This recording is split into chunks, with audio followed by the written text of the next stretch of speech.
آذان میں خلیفہ بلا فصل کہنا، آذان میں شیعہ برملا اپنی آذانوں میں 3 وقت، زیادہ تر کہیں کہیں 5 وقت بھی آذان دیتے ہیں۔ اشہد ان امیر المومنین و امام المتقین علی ولی اللہ و وصی رسول اللہ و خلیفۃ بلا فصل۔ دنیا کے تمام مسلمان اس بات پر متفق ہیں کہ وہ خلیفۃ بلا فصل یہ تبرہ ہے۔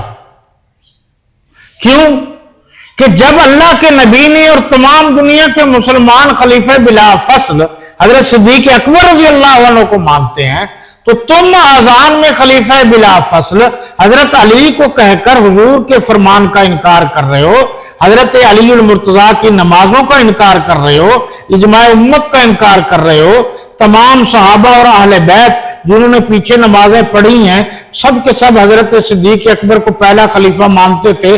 تم آج اتنے عرصے بعد کہتے ہو کہ نہیں جی وہ پہلا نہیں تھے، تو پھر حضرت علی المرتضیٰ کا ایک فرمان دکھا دو جو ان کی کتاب ہے نہج البلاغہ، جس میں حضرت علی رضی اللہ عنہ نے فرمایا ہو کہ یہ خلافت میرا حق تھا اور حضرت صدیق اکبر رضی اللہ عنہ نے مجھ سے خلافت چھینی ہے، یا حضرت فاروق اعظم رضی اللہ تعالیٰ عنہ نے خلافت چھینی ہے، یا حضرت عثمان غنی رضی اللہ تعالیٰ عنہ نے خلافت چھینی ہے۔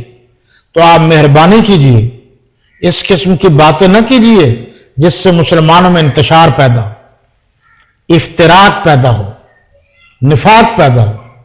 یہ خالصتاً گمراہی ہے۔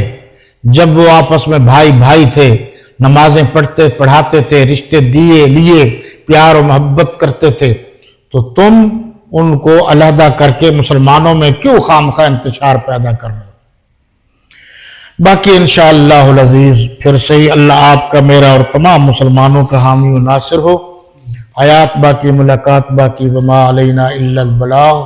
السلام علیکم ورحمۃ اللہ وبرکاتہ۔